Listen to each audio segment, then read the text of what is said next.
Welcome to The Last Word. I'm David Jenkins, joined by good friend Chris Post. And Chris, finally, football is here. Football. Kickoffs are about ready to be launched here in a couple days. Oh gosh, kickoffs will be launched. That's a no-no for any kind of sports writer ever. Right, but we had a sports You taught me writer. that a long time ago. We had a sports writer who just had to write that for every story, so I had to change it every single time. So shout out to Andrew Powell. Yes. Yeah, I'm doing well out here. So football. Yes. We finally get to week one games, and I look over the schedule and. Oh dear. To be honest, it's a week one that you'd expect. There's not a lot of good matchups. Frankly, you just don't know what's going to go happen. Like we talked about last week, there's just a lot of parity, I think, this year. And bringing with that, parity doesn't always mean you're with a lot of good teams. You just have a lot of the same teams that's kind of on the same level. Well, I don't even have them on the same level because a lot of my scores that I had predicted, they're not even going to be close. They're not going to be close. It's a week one game. You're going to expect a lot of penalties. You're going to expect some cramping. You're going to expect repeated cramping. It's week one. It's going to be a week one typical game. If you're a football player, please Start drinking fluids now. Just keep drinking and don't stop until after the game. Otherwise, you're going to be carried off the field just like the rest of the ones who don't listen to their coaches. But anyway. Exactly. That's the thing. I hear coaches say every time, just water, fluids, and not sodas. That doesn't count. Sodas does not count. Juices, that sugary juices do not count. Just water. It's brutal watching those games whenever they get those cramps. H2O. So what's your biggest matchup, or I guess the best matchup in week one that you had? The more, the more captivating matchup of week one would be, I think, Thayer at Hayti. Hayti, I think, Hayti, what they're going to bring. They're always going to have some speed. They're going to have guys that can do some things with the football. They've struggled, I think, over the last few years. I really do think they have, without just being consistent. They can show up one week and be a very good football team. It looks like they can go on, but other weeks they just don't have it. They struggle with consistency. They did rebound last year and beat Portageville in a playoff game. That was big for them. Skunked them, 38-0. That was good to kind of boost their mentality a little bit, but. Thayer, they brought everybody back from last year. I think they have 13 starters back. They were 5-5 last year. They bring everybody back from last year. And the team that beat Hayti last year also. Yes, the team that beat Hayti. If you remember, Thayer was the team that knocked off Chaffee when they were really good 2 years ago in the district champion semifinal game. Yes, that was the semifinal game. I can't remember. I think you're right. Anyway, semifinal game. That was kind of an upset. I think Chaffee was picking them. Anyway, Thayer Hayti, I think that's an interesting matchup. I think when you talk about a team going up and playing at Mizzou Arena for the first week, that's big. I mean, they're playing Jackson's playing the defending Class 5 champion Battle. Battle has everybody back. Battle has everybody back. Jackson lost quite a bit, so Jackson I think has her work cut out for him in that game. But it's a great way to start the season. Absolutely. You get your first game at the zoo. Yeah, you can't beat that. Battle was obviously they won the state last year, but they did not come out as the top-ranked team in Class 5 this year. I think they were 3, so that's interesting. Even though they did bring everybody back, there's expectations for Battle aren't as good after that kind of Cinderella season they had last year. I think some of the top teams got knocked off, and it kind of led, kind of paved the way for them. But I will say that Jackson will be battle tested after Zing. All right, we got East Prairie at Kelly too. I think that's an interesting local matchup. East Prairie coming off. I'm not saying I'm on any kind of East Prairie bandwagon. I've been talking about East Prairie. All I've heard is East Prairie. No. Not all I heard. No. I think they have the potential to be a pretty good football team just because they bring everybody back from last year, and that's. I know it's East Prairie. They haven't had the most success. I will say that, but I'm just saying there's potential there. I'm not on a bandwagon. I'm just saying there's potential there. East Prairie will be a good team. They will be a good team. I'm not just completely jumping on the bandwagon, but they're going to win 6-7 games easy. Yeah. I think that's what they're going to win. Kelly, I think they're going to beat Kelly. Kelly under a new coach, I think they're going to be actually better. They have 17 seniors back. I mean, they have some experience coming back, especially for a second-year team. That's pretty good. But I don't think they have enough to beat East Prairie. I think East Prairie starts off the year with a win, and And I think they kind of start rolling from there. That East Prairie's got some tough competition in that district they're in, so they're going to have some tough games. But I think they beat Kelly. Yeah, I'm not saying East Prairie goes as a district favorite right now. They still got Malden, they still got Curlersville, they still got some teams that they have to go through first. But Kelly, I think that's one of the more interesting storylines with what all that happened with the coaching turnover a month ago, and coming off of a 4-6 season, their first varsity season, which was kind of labeled a success. How will they respond this second season is going to be a big question. I expect them to take a step. I think they finish 500 or better. I really do. I think that with all those seniors back, and I think just another year, everything's not new to them. I do. I think they take another step, and I think they get to 500 or better. Coach Powers wasn't. He didn't really mince words when he said he didn't really think 4-6 was a good representation of what kind of football team they were last year. They took some lumps against some teams for sure, but he thought that they could do better. Even that was as an assistant. Now as a head coach, I expect his expectations are a little higher for this team, and rightfully so. I think any coach would want to do better than 4-6. They want to do better, and for just because they're a second-year football program doesn't mean they can't go on and do better than that. But Jinx, what kind of interests you as far as the first week matchups? Not a bit. Nothing at all. Nothing. To be honest with you, the games there's not really. There's a lot of blowout games on here. St. Genevieve at Dexter could be close. I don't think it will be. I think St. Genevieve rolls, but St. Jim's got that Rowe kid back. He's back. They also have Brewer back. Yeah. Their quarterback's back. They have a new coach. Have some new excitement there. Dexter lost a lot off last year's team. I think 65% of their team, if I read right, is freshmen or sophomores, and they have a new quarterback. It could be a long year at Dexter.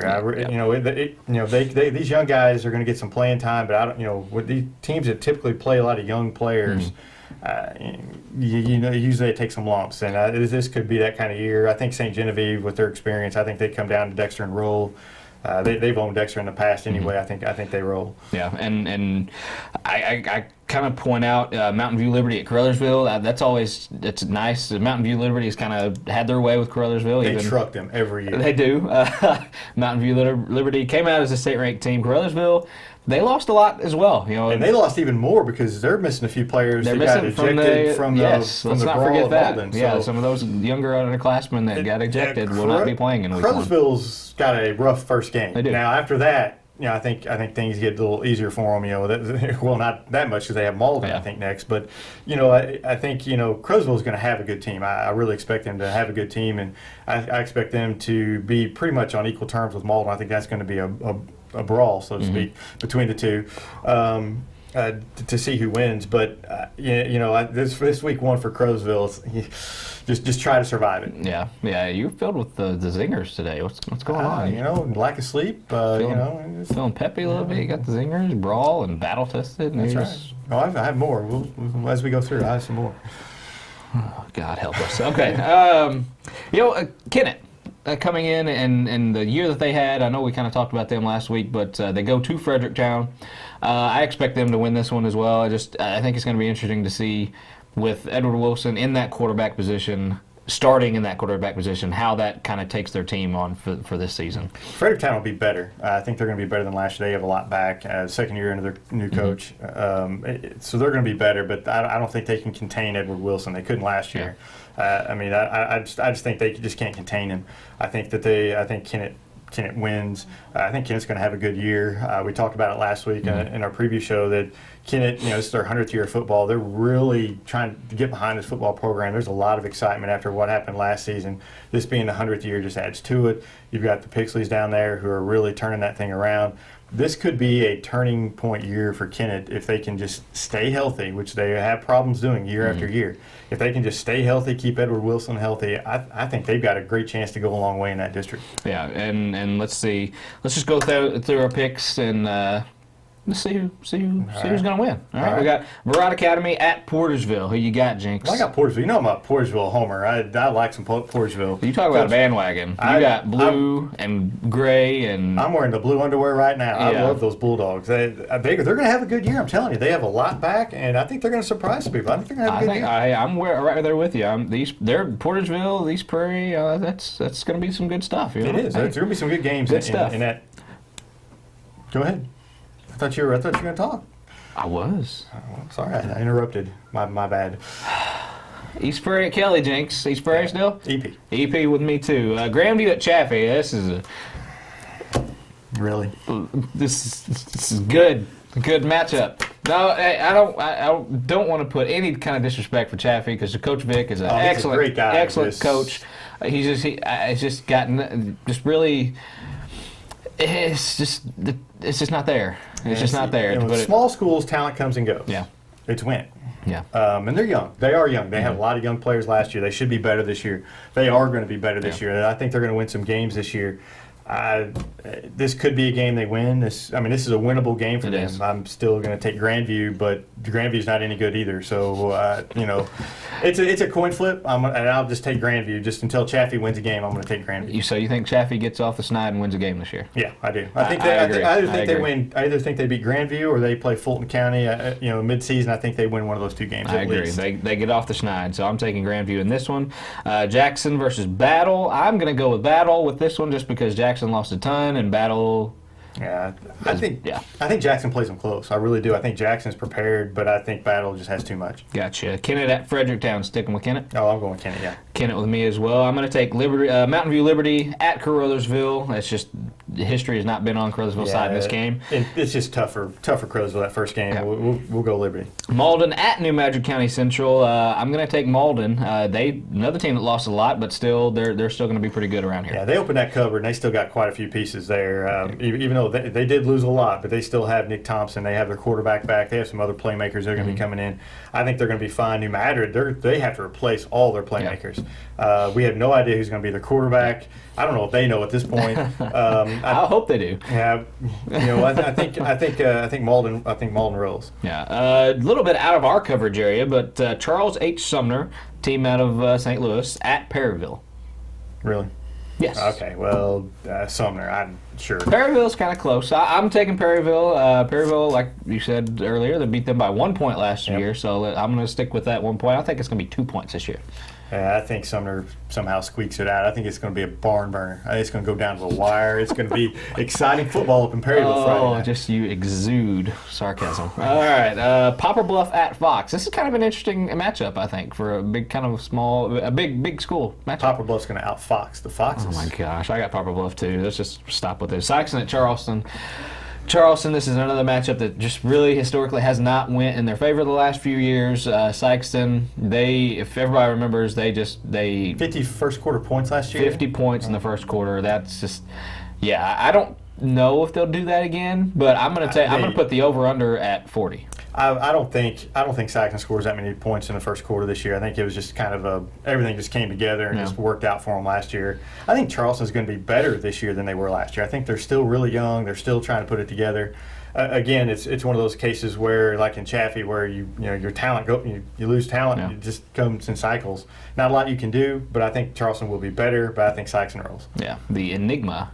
That is Charleston. It's just tough. I mean, that's a tough opening game for Charleston. I know the one way to look at it is you get it out of the way early, but that's just a tough. Can I propose that we get rid of that matchup? Would I be annexed out of Sykeston if I propose that? I still like it because when Charleston does win, when Charleston does have a team, I mean that's a huge story. That's a big time story, and that's such a good rivalry that they've been battling back and forth. But if this continues for a few more years, I think it's time to start talking about it. Yeah, I think more of the rivalry is basketball. Football, I know they've had some battles and the whole history and all that stuff, but I just, for the time that I've been around and the time that I've seen this, it just hasn't been very fun. Yeah, I think I've only seen one or two Charleston wins in the time I've been here. But still, I think if Charleston, it means a lot to some of those people in Charleston. And when they can win that game, it's a big deal. It does. Anyway, St. Jen at Dexter. I think we both kind of pick St. Jen in this one. Scott City at Herculaneum. The Herky Jerkies. What's going on there, James? They will jerk right out. I'm taking Scott City. Herculaneum lost a 1,700-yard rusher last year, and their top 4 players on defense. Scott City returns a lot. I'm thinking Scott City. I'm going with the Rams as well. Thayer at Hayti. I think we unanimously picked Thayer in that one. Did we? Yeah. All right. Okay. Valley at St. Vincent. This is going to be just, oh my gosh, pray for St. Vincent. I'm sorry, St. Vincent, but you're just the first victim of Valley. I'm so sorry. Going in. So sorry. And Vashon at Cape Central. Cape Central. We're going to mention them at the very last of the show. Yes. Huh? They're state ranked. They are. Number 4 in Class 4. And they're going to be number 4 when it's over, at least because I think they beat Vashon at home. I do too, and I know they lost a lot, and we talked about that. But Al Young, he can do. He's a special player, special guy that can do a lot. They're of like things. Mullen too. You open that cupboard, there's still a lot of pieces there. So yeah, Nathan Norman does a great job. So here we go. That's our week 1 picks. Go out and enjoy some football. You know, it's going to be a good night, I think. You know, it's bugs will be out, bring me off. Yeah. But go out, mosquitoes. Enjoy the Friday night lights, and we'll see you guys back here next week on The Last Word.